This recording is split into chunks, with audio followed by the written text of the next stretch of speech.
ایک شریف آدمی اپنی بیٹی عائشہ سے بہت محبت کرتا تھا۔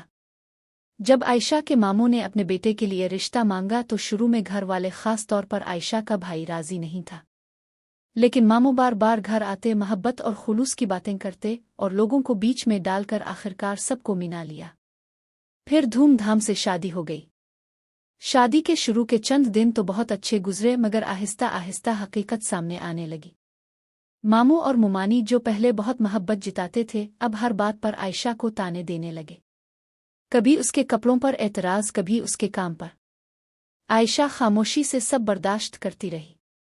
اس کا شوہر بھی اپنی ماں باپ کی ہر بات مانتا تھا۔ اگر گھر والے عائشہ کے خلاف کچھ کہتے تو وہ بغیر سچ جانے اپنی بیوی پر غصہ کرتا، اس سے بدتمیزی کرتا اور اسے رلاتا۔ عائشہ اکثر راتوں کو چھپ کر روتی اور سوچتی کہ جن لوگوں نے محبت کا دعویٰ کیا تھا وہی آج اس کی زندگی مشکل بنا رہے ہیں۔ ایک دن عائشہ کے والد اپنی بیٹی سے ملنے آئے۔ انہوں نے اس کی آنکھوں میں آنسو اور چہرے پر اداسی دیکھی تو سب سمجھ گئے۔ انہوں نے بیٹی کا ہاتھ پکڑ کر کہا، بیٹی، ظلم برداشت کرنا صبر نہیں، اپنے حق کے لیے آواز اٹھانا بھی ضروری ہوتا ہے۔ یہ الفاظ سن کر عائشہ کو پہلی بار احساس ہوا کہ خاموش رہنے سے حالات نہیں بدلتے۔